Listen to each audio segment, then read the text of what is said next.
പറയുന്നുണ്ടെങ്കിൽ നമ്മുടെ കഴിഞ്ഞ ഇലക്ഷനെ കുറിച്ചാണ്.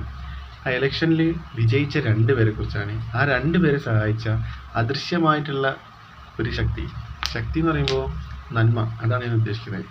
ഇപ്പോൾ ആൾക്കാർ രണ്ടുപേരും പറഞ്ഞിട്ടുണ്ടെങ്കിൽ ഒന്ന് നമ്മുടെ ചാണ്ടി ഉമ്മൻ എന്ന കോൺഗ്രസിൻ്റെ അത്രയും വലിയ ഭൂരിപക്ഷത്തോടുകൂടി വിജയിച്ച ഒന്ന് ചാണ്ടി ഉമ്മൻ, പിന്നൊന്നിപ്പോൾ നമ്മുടെ ഇളയ തലപതി വിജയ്.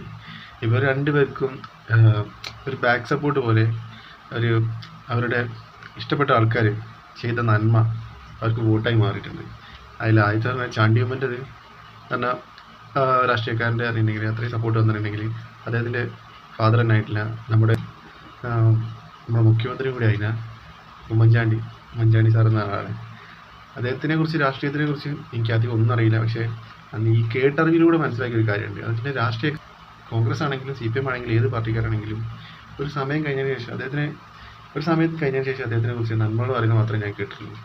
സോ അതാണ് വോട്ടായി മാറിയത്. നമ്മൾ പണ്ടെന്നോ ചെയ്ത് വെച്ച നന്മകൾ ചിലപ്പോൾ നമ്മൾ ബാക്കിയുള്ളവർക്ക് കിട്ടുന്ന അറിയില്ലേ, അങ്ങനെ ഒരു ബാക്ക് സപ്പോർട്ടായിട്ട് വന്ന് ഞാൻ കണ്ടത് അതാണ്. രണ്ടാമത്തെ പറഞ്ഞിട്ടുണ്ടെങ്കിൽ നമ്മുടെ തലപതി വിജയ്, അദ്ദേഹത്തിൻ്റെ സപ്പോർട്ടായി വന്നത് വിജയ്കാന്താണ്.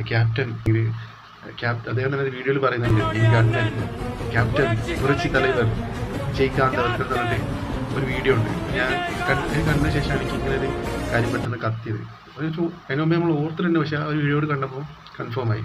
കാരണം വെച്ചിട്ടുണ്ടെങ്കിൽ ക്യാപ്റ്റൻ വിജയ്കാന്ത് എന്ന് പറഞ്ഞിട്ടുണ്ടെങ്കിൽ അവർക്കൊരു വികാരമാണ്. നമ്മൾ മുഖ്യമന്ത്രി കഴിഞ്ഞു പോയ നമ്മുടെ മുഖ്യമന്ത്രി ശ്രീ ഉമ്മൻചാണ്ടി സാറിനെ കുറിച്ച് പറയുമ്പോൾ തന്നെ ഒരു ഫീലാണ് നമ്മുടെ ക്യാപ്റ്റൻ വിജയ്കാന്ത് എന്ന് പറയുന്നുണ്ടെങ്കിൽ. അപ്പോൾ അദ്ദേഹത്തിൻ്റെ ഈ വിജയ് എന്ന് പറഞ്ഞ ആളെ ഒരു സിനിമയിൽ, ഏത് സിനിമയാണെന്ന് എനിക്കറിയില്ല, അദ്ദേഹത്തിൻ്റെ കരിയർ സ്റ്റാർട്ടിങ്ങിൽ ഒരു ക്യാമിയോ കൊടുത്തിട്ട്, അതായത് വിജയിൻ്റെ സിനിമയിൽ ഒരു ക്യാമിയോ കൊടുത്തിട്ട് അത്രയും സപ്പോർട്ട് കൊടുത്ത ഒരാളാണ്. അപ്പോൾ വിജയ്കാന്തിനെ എങ്ങനെയാണ് കാണുന്നത് പറയേണ്ട ആവശ്യമില്ല, അണ്ണനായിട്ടാണ് കാണുന്നത്.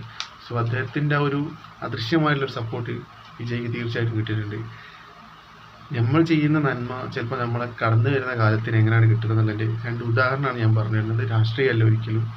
അപ്പോൾ നമ്മൾ ചെയ്യുന്ന നന്മകൾ ചിലപ്പോൾ നാളെ നമ്മുടെ ബാക്കിയുള്ള ആൾക്കാർക്ക് തീർച്ചയായിട്ടും അത് കിട്ടും. ചിലപ്പോൾ നമ്മൾ കഴിഞ്ഞുകൊണ്ടൊന്നും നേടാൻ പറ്റിയില്ലെങ്കിൽ നമ്മൾ ഇഷ്ടപ്പെട്ട ആൾക്കാർക്ക് ചിലപ്പോൾ ആ നന്മകൾ വന്നു ചേരും. അങ്ങനെയുള്ള രണ്ട് ഉദാഹരണം കണ്ടതുകൊണ്ട് പറയണമെന്ന് തോന്നി. അത്രയും